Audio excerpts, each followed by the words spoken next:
So 2 weeks from today, the 19th? 19th, yes.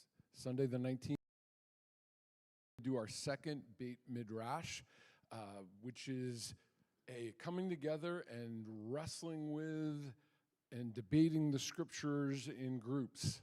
We kicked it off about a week and a half ago, and we had a blast with those who were able to attend. We're going to try it on a Sunday night, see if a different set of folks might be able to be free to attend. And so 7 to 9, Sunday the 19th. It will be similar to what we did the first time, except we're going to do different scriptures. So please come. Thanks. Stream monitoring. Stream monitoring yesterday. Sorry, I didn't give John a heads up on this. That's on me. They did a stream monitoring yesterday, our Stewards of Creation, and it was a new stream. So for those of you who live near the Drainsville area, it's Folly Lick. I always call it Hidden Brook. It is not Hidden Brook, it's Folly Lick. The stream monitoring is an opportunity to monitor the water quality of a stream and to make improvements moving forward. We've been doing a Sugarland Run for many, many years, and that stream is in a different, it's harder to access right now. And so we asked for a new stream, and we got one. And it was a great opportunity for a number of folks in their community to go through and to monitor the water quality of the stream, to see where it's at. The good news, we did a great turnout and an excellent event. The not so great news is the water quality is not good. So it's an opportunity for us to continue to monitor and to consider improvements that can make the stream in a better condition. So thanks. Now you're right. All right.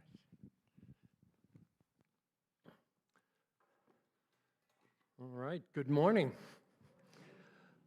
As John mentioned, this series that we're in right now is called Life Together, and we're going to look at one aspect of that life together related to how we are able to come alongside one another when we are going through difficult times. If we go back to 1969, most of the people in this room probably weren't alive yet, but I was. And back at that time, it was a turbulent time. A lot was going on in our country, but not just our country. It was a turbulent time in many areas of the world. And at that time, the Rolling Stones released their Let It Bleed album that has the iconic rock song, Gimme Shelter, in that album. And the first verse of that song says this: "Oh, a storm is threatening my very life today. If I don't get some shelter, ooh, yeah, I'm gonna fade away." There are times in our lives where we encounter things that are cultural, political, societal difficulties, but we also encounter things that are personal difficulties and challenges along the way. And I think we can feel very much like the words of that song, that if I don't get some shelter, I'm going to fade away. So the first thing I want to do this morning is I want you guys at the tables that you're sitting at, and if you're sitting at a lightly attended table, you can move to another table with more people, to consider this question. When you think of someone in your life that is a safe place, what is an essential attribute for them to be safe to you? All right, you've got 3 minutes. I am going to ask you to go around with a mic. If anything that you discussed at your table you are willing to share with us as an entire group, just slip your hand up. What attribute do you feel is essential for someone that you feel is a safe place for you?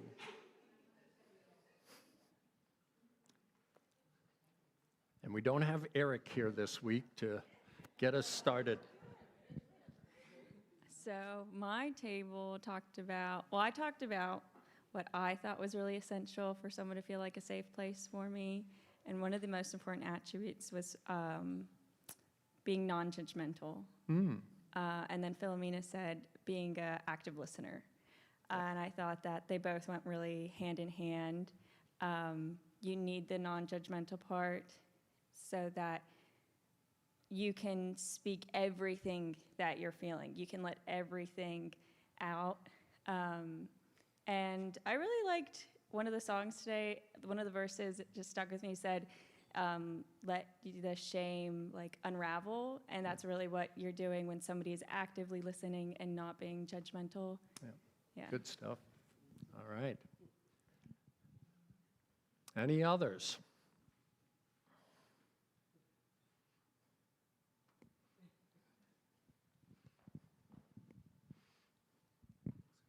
So we also went with the family and the friends aspect. I think having that unconditional love factor of knowing whatever you said to somebody, they're going to be there for you and not judge you, not push you away.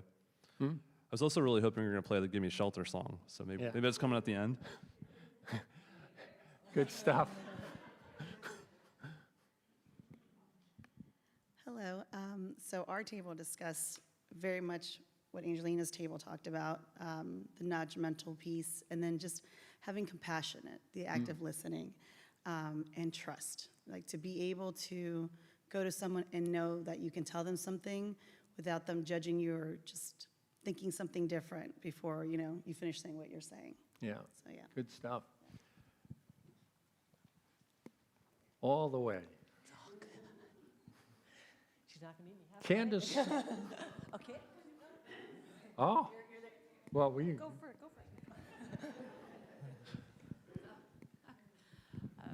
So it was just Paul and I at our table, and we talked about how he and I have been together for a little while. We got married in this church about 5 years ago, and he and I are each other's safe place. And so when we talked about what it is about each other that made it that way is that we have that love, the bond of love together, and then the non-judgmental piece, but the trust that comes with that too, and the loyalty part that those are the things in your relationships that can make you feel safe.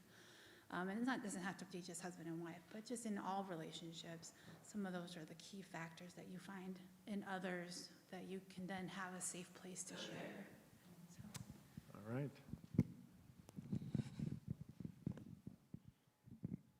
Hello. One of the things that I came to mind, actually kind of like first, was consistency and like stability. Because I think, at least personally, when I feel unsafe, I feel very unsteady, like I'm not standing straight or whatever.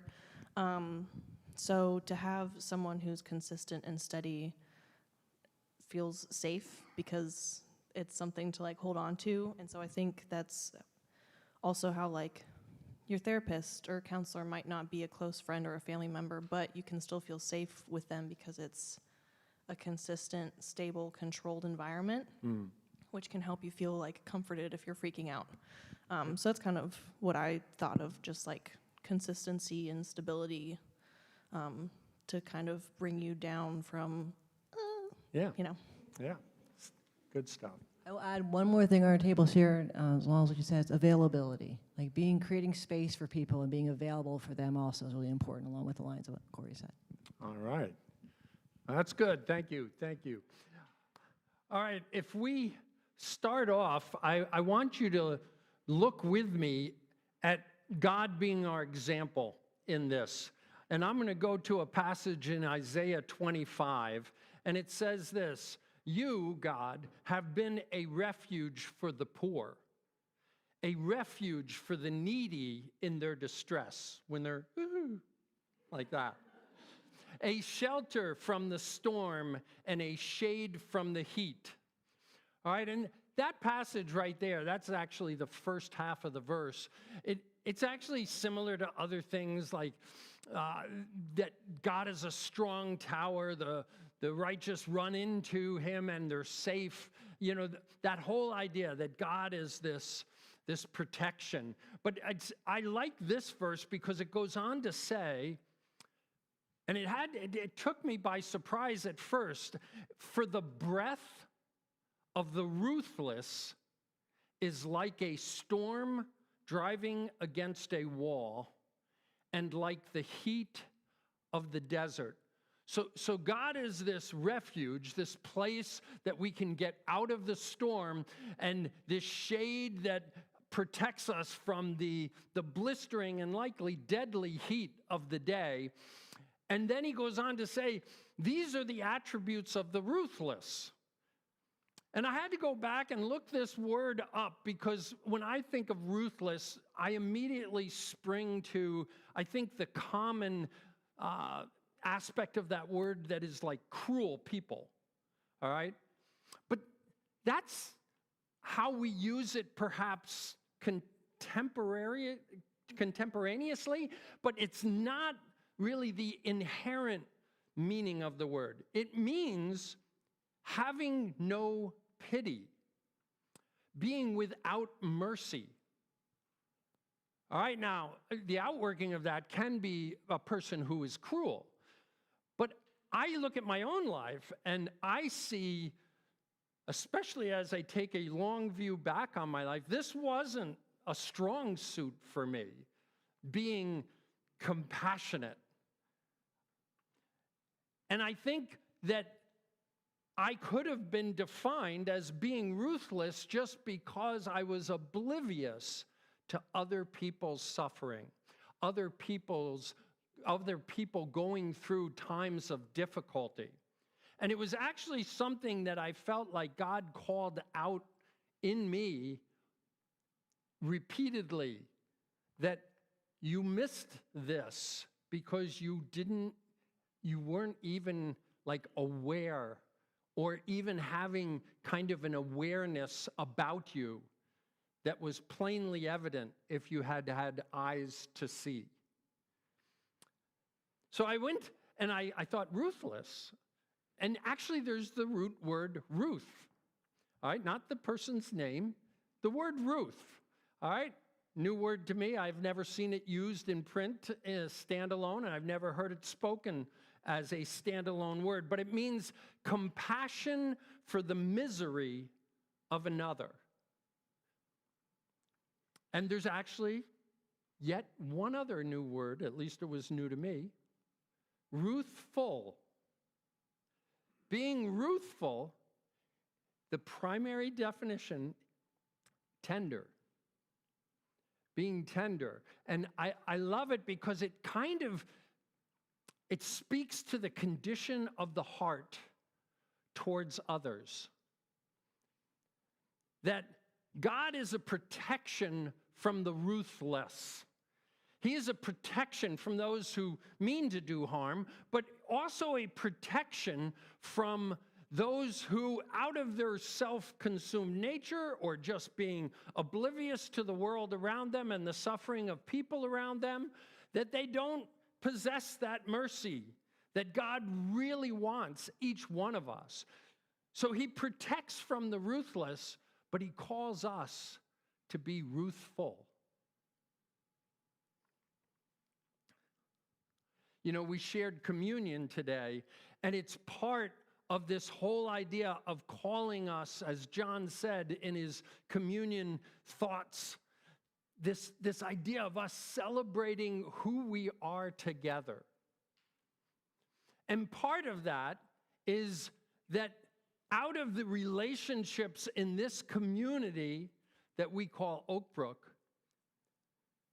there should be places and relationships that are developing where I can feel safe sharing anything. Where you can feel safe sharing things, whether they are out of personal fears, maybe it's personal failures, which often come with a whole lot of shame, as we were talking during the discussion time. It could be things that are coming out of conflict with others, circumstances that we're we're encountering and we just want to talk it through. And I don't want to create a misimpression this morning that like we should be the safe place for everybody else in this room. That's not reality, okay? And it's impossible to pull that off. But I would say each one of us will have opportunities to develop a relationship that becomes what others would call a safe place for them with us.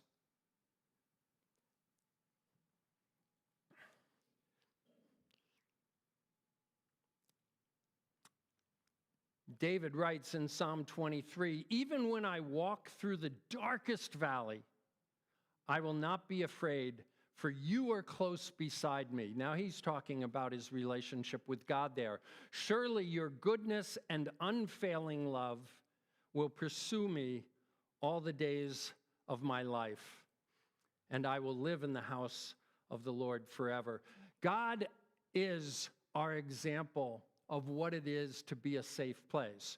And he actually can pull that off for every single person in this room.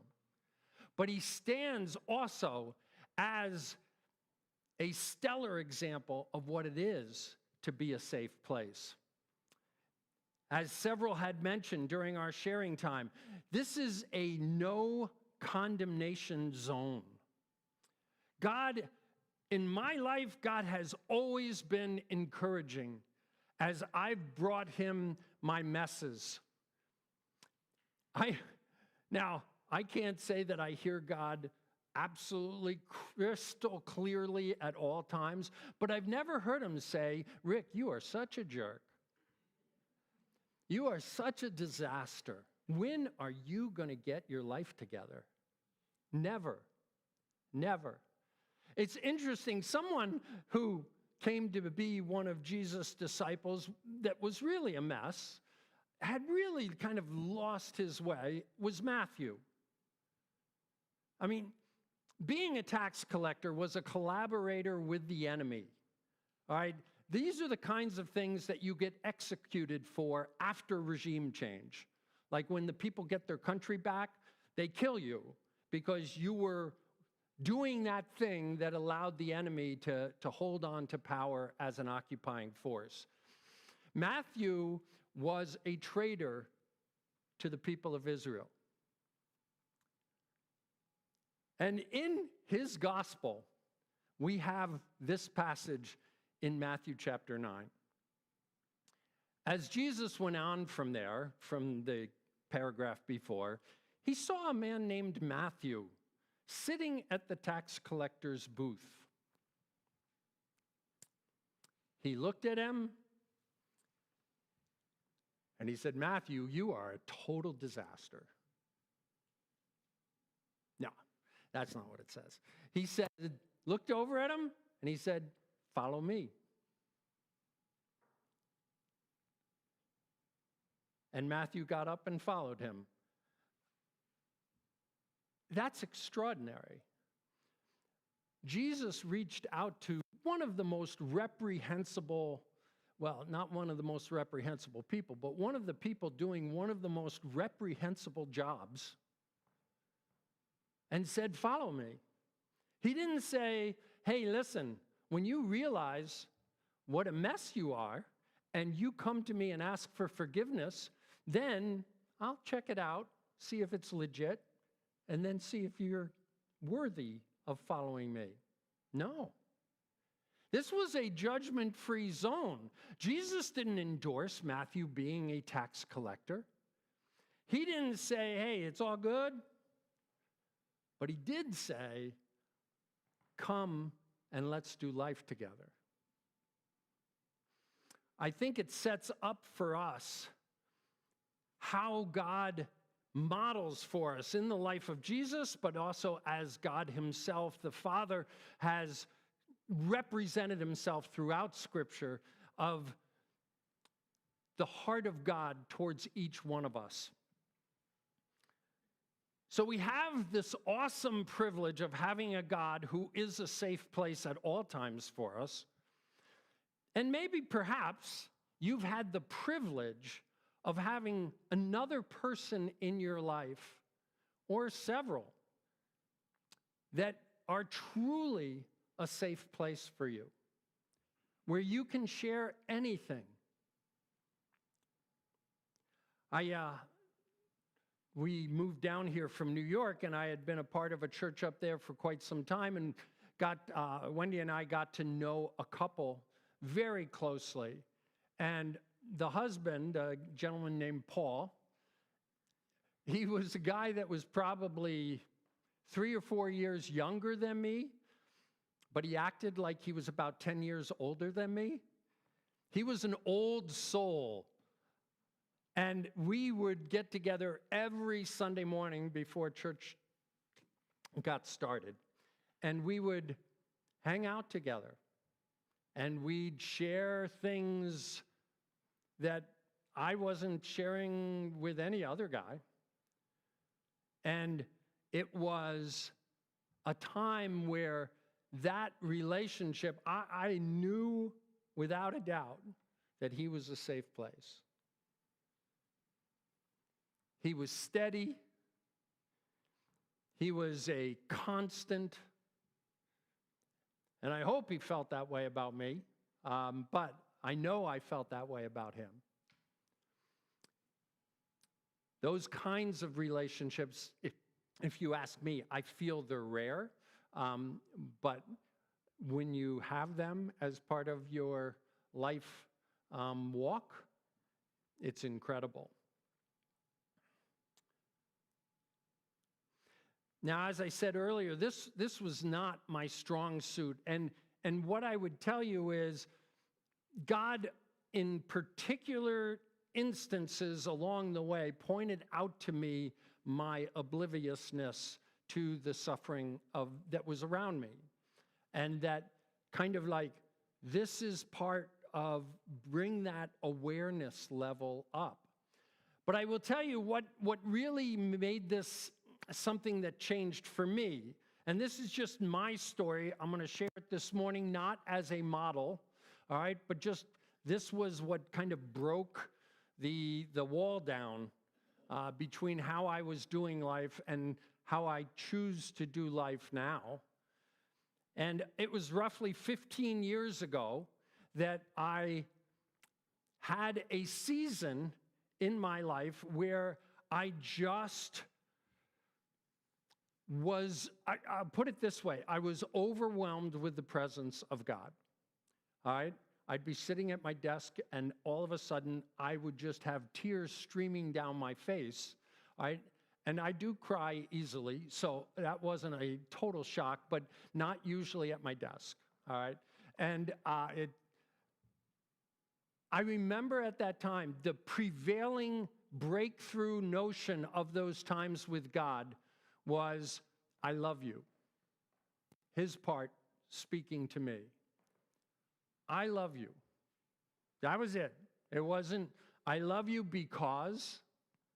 It wasn't, I love you when. It was, I love you. Now, I grew up in the church, and I grew up in a good church, not a perfect church. I don't know that there are any, but I grew up in a good church that really taught me the Bible and taught me a lot about God. But whether it was that church's fault or it was just the way I processed the information, I still came away with the notion that it was a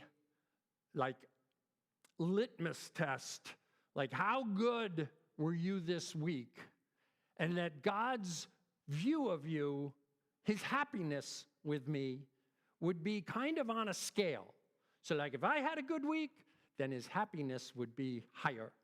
And if I had a bad week, he'd just be a little chagrined. Now, I don't think I ever thought that he hated me, but it was a grading scale. And so I carried with me this notion that I had to always really try hard to be the best that I could be, because it impacted God's heart towards me. And during this season of my life, and like I say, I'm 65 now, so this would have been around being 50 years old, and I had been part of church life for, at that point, well over 40 years. There was this breakthrough of just recognizing that God loves me no matter what. There is no variable. There's no scale. There's no you better do good or else. There really is in Jesus Christ no condemnation. God doesn't bring a heart of judgment towards us, but he does always have a heart of love towards us that is constantly, if we listen for it, calling us to better things. Not being a better Christian, calling, the way I defined that word, calling us to a better way of doing life. Well, I will tell you, for me, that is what broke the difficulty I had in seeing the suffering of others. With that freedom that I now felt, that no matter what, there was just like, God's got me, all right? And this wasn't really about like going to heaven when I die and stuff like that. This was just about day in, day out, God has me, all right? And now all of a sudden, the antenna began to emerge, and I began to be more and more and more. It's still a process in the works, okay? But more and more and more aware of those around me. I had just in the last few months, there's an employee. I work part-time at the church here. I work for a commercial construction company. And an employee at our company, the construction company, is really just a joyful person. That's how I would put it. This person is just very full of life, generally an upbeat person. And I was kind of coming in and out of the office one day, and just seemed to be like there was a damper on that spirit. And at one point I came back and I just said to her, and see, this wouldn't have ever happened 10 years or 15 years earlier. I went up to her and I said, hey, you just seem a little bit down. Like, are you doing okay? And like, she just started crying, okay? And we were able to have a conversation, and I let her know that I'd be praying for her, and the thing that was weighing heavily on her, and all of that. But to me, we had enough of a relationship that she felt like I was a safe place to be able to share, but that sharing would have never taken place if the antenna weren't up and picking up on what was going on in her life. Now, sometimes some people wear their emotions on the outside, and, it doesn't have to be necessarily like God's inspiration. But other times, there's other people that are very good at putting a stoic face on the outside. And sometimes we really do need the sensitivity to what the Holy Spirit is saying to us, of just coming alongside somebody and saying, hey, you okay? All right? So coming back to this point, what I would say is the jumping off point of being a ruthful person, a person that really has compassion for others, that has a tender heart towards others, is the love of God. Jesus, as he was wrapping up his ministry, said, "A new command I give you, love one another." This is where it all happens, all right? It is an action word, but it is also absolutely, God, it has to be a developing component of who we are in our very being. It can't be this kind of like checklist thing, like, oh, I got to be loving today. Let me see, who will I go and talk to? That makes no sense, right? So it's this thing that has to develop within us, that we would have this love for everyone that God has created. Now, we will find particular connections with people based on personality types and just proximity to one another and stuff like that, all right? But it springs from a love that God has placed within us for all. And that all includes us, God's love for us. So there's just three things I want to run through very quickly here. Three aspects of it: presence, words, and confidentiality. So to be a person that would be deemed a safe place by someone that you have a connection with, we need to allow there to be the time available to develop relationship at a deeper level. That is not, it doesn't just happen on its own. It really comes about by spending time with each other to develop a relationship where that can go deeper. It also is an aspect of this presence, that we would be people that practice loving kindness, that we wouldn't be people that just, and boy, I am preaching to myself here, that we don't have our target on that far wall today, and I don't see anything as I move along the trajectory. We need to have a heart that says, I am going to choose to see others. Be aware of what I sense in them as I do head towards that goal, but taking time to divert as needed.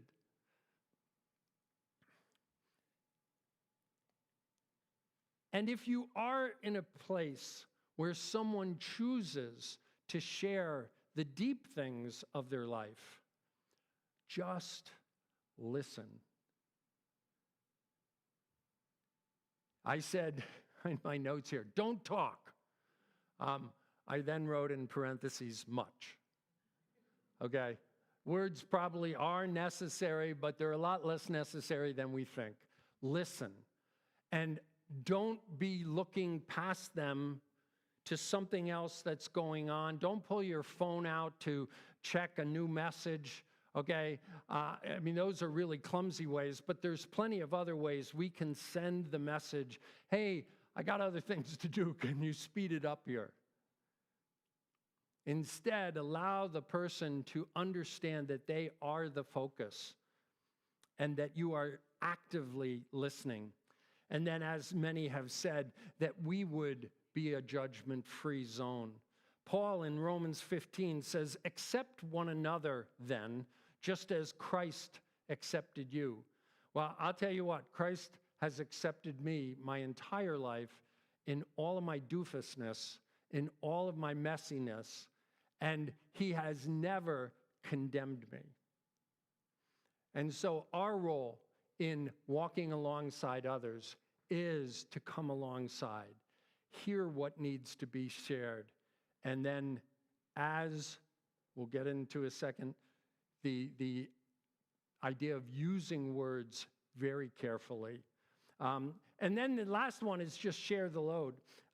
Paul, again, in Galatians says, carry each other's burdens, and in this way you will fulfill the law of Christ. So if somebody shares something, it's not just like, oh, thanks, gotcha, and then you move on, and you never give it a second thought.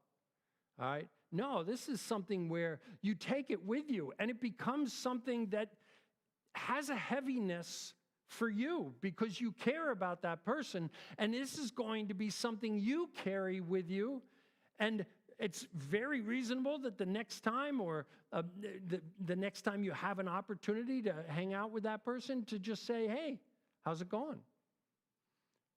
All right, these days, shoot them a text, an email, whatever, phone call. Just say, I just want you to know I'm praying for you. So words, yeah, words can be, well, I'll read two. Jesus says, for the mouth speaks what the heart is full of. And then just a few sentences later, he says, but I tell you that everyone will have to give an account for every empty word they have spoken. That word is translated in other translations, careless. Every careless word. Oh my gosh, I was the master of careless words. I try to be less the master of careless words these days.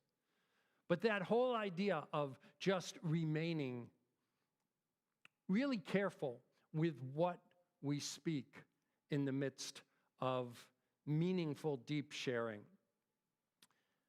The focus is on the other person's needs. Paul in Ephesians writes, "Do not let any unwholesome talk come out of your mouths, but only what is helpful for building others up according to their needs." A few sentences later, he says, "So live a life of love." There's no need to fill quiet space. Silence is fine.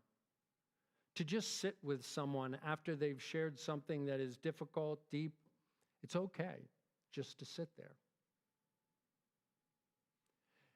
It's also okay to ask questions, but not from the standpoint of, I'm going to write an article for the newspaper, so I got to have all my facts straight. That, to me, I call inquisitiveness, and that is not very helpful. All right? What I would say is, in terms of getting a fuller understanding of the impact on this person of what they're sharing with you, there can be follow-up questions.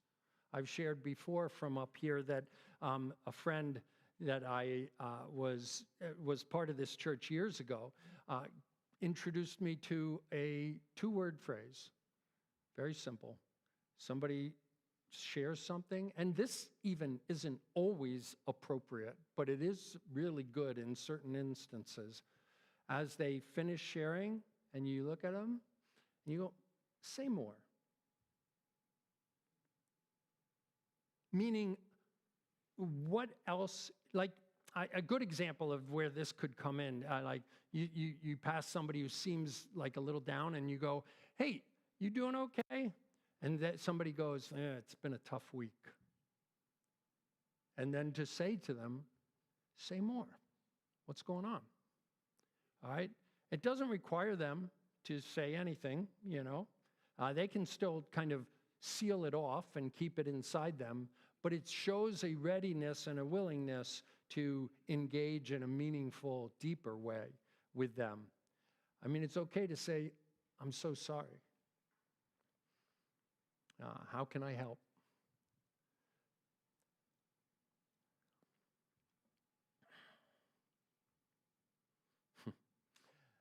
Yeah, to the men in the room, I would say, and this isn't just a male thing, but it's mostly a male thing, don't try to fix it. People don't share what's going on inside of them because they want you to fix it. They want you to hear it. All right? Now, again, there may be particular instances where some constructive brainstorming together can be appropriate, so I don't want to throw it out the door, but I almost always trying to fix it is a recipe for disaster, as my wife can firmly attest over the years.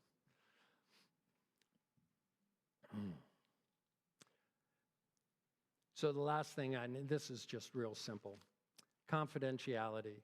What is shared with you is holy, all right? And I mean that.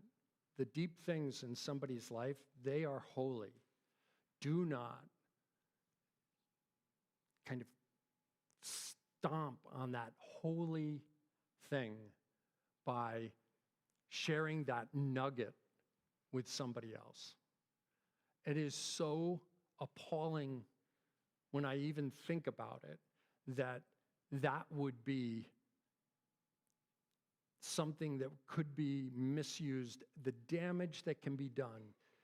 But it's more than just the damage. This is I'll call it, this is an evil way to live. Gossip is not just, "Oh, you shouldn't do that."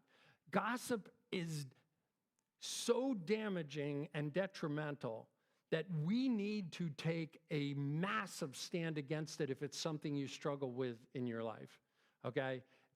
If you ever feel like the words rising up of something that doesn't need to be shared, just shut it down mid-sentence, okay? even though it may leave an awkward sentence out there, that's a lot better than following through with it. So the gossip is one aspect of it, but holding that holy sharing in your heart with a reverence for it and for that person is absolutely critical. All right, I'm going to just close this with this. I shared this, the lyrics from this song from Need to Breathe several weeks ago. I'm going to use them again just because they're too good. All right, too good. We'll call this the closing prayer. So if you want to close your eyes, I won't close mine because I have to read the words. You were there to pick me up and tell me I was good enough. It doesn't matter what I've done, you pull me closer. The highs and lows and in-betweens, you're the one that's there for me. When I hurt and when I bleed, you make it better. You always find the best in me, the diamonds hiding underneath every insecurity that I can't cover. You will always be the one that I can call the safest place to fall for me when I can't stand. God, I thank you that that song, those lyrics are an accurate portrayal of who you are. I pray that they would also be an accurate portrayal of who you're calling us to be and who we are choosing to follow you as you've called us to become this kind of a person, bringing life, bringing healing to those who are going through difficult times. Thank you for using us to share the love of Jesus Christ in these ways. It's in your name we pray. Amen.